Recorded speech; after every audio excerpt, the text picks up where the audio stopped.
중국조선이 열심히 제주를 부리고 있지만 정작 웃는 건 한국입니다. 대규모 수주를 발판으로 3년치 이상의 일감을 쌓아둔 중국 조선업계의 엔진 발주가 본격 시작됐기 때문인데요. 선박의 심장으로 불리는 엔진은 꼭 필요한 핵심 설비이면서도 고기술력을 요해 자체 생산이 가능한 기업이 한정적입니다. 특히 한국은 선박 엔진 기술력에서 중국을 압도합니다. 때문에 선주들은 중국 조선소에 주문을 하면서도 한국 엔진을 탑재할 걸 요구하고 있는 상황입니다. 15일 조선업계에 따르면 한화엔진이 최근 6,282억 원 규모의 선박용 엔진 납품 계약을 체결한 대상은 중국 조선사인 것으로 추정됩니다. 한화엔진은 경영상 비밀 유지를 위해 계약 선사와의 구체적 계약 내용을 밝힐 수 없다는 입장입니다. 하지만 공시상 계약 상대가 아시아 지역 선사라는 점과 한화엔진의 기존 주 고객이 한화오션과 삼성중공업 등 국내 조선소를 제외하면 중국 조선사란 점을 감안하면 이번 계약 상대 역시 중국 조선사일 가능성이 높다는 게 업계 중론입니다. 이번 계약 규모는 이례적으로 컸습니다. 한화엔진의 연간 평균 신규 수주 금액의 절반가량을 단일 계약을 통해 따냈습니다. 지난해 한화엔진의 연간 매출액 8,544억 원과 비교해도 계약 규모가 역대급입니다. 중국발 특수의 신호탄이라는 게 업계 시각입니다.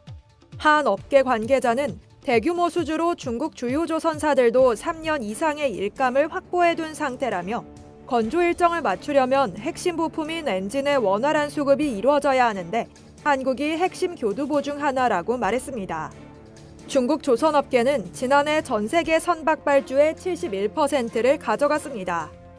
이를 발판으로 2023년 1월 5,606만 CGT였던 수주 잔량은 지난해 말 기준 9,078만 CGT로 2배 가까이 급증했습니다.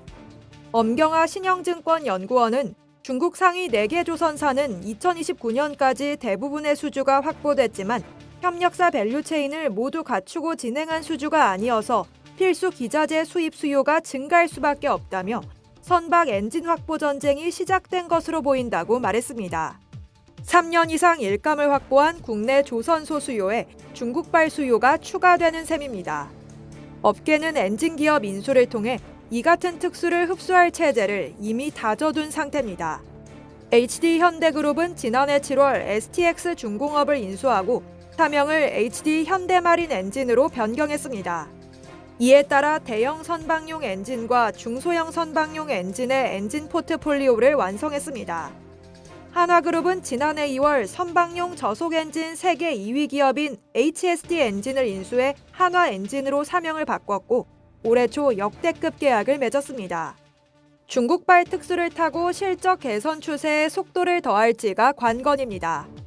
2022년 흑자 전환에 성공한 HD 현대마린 엔진은 2023년 영업이익 179억 원을 기록했으며 지난해 3분기 누적 영업이익은 240억 원입니다.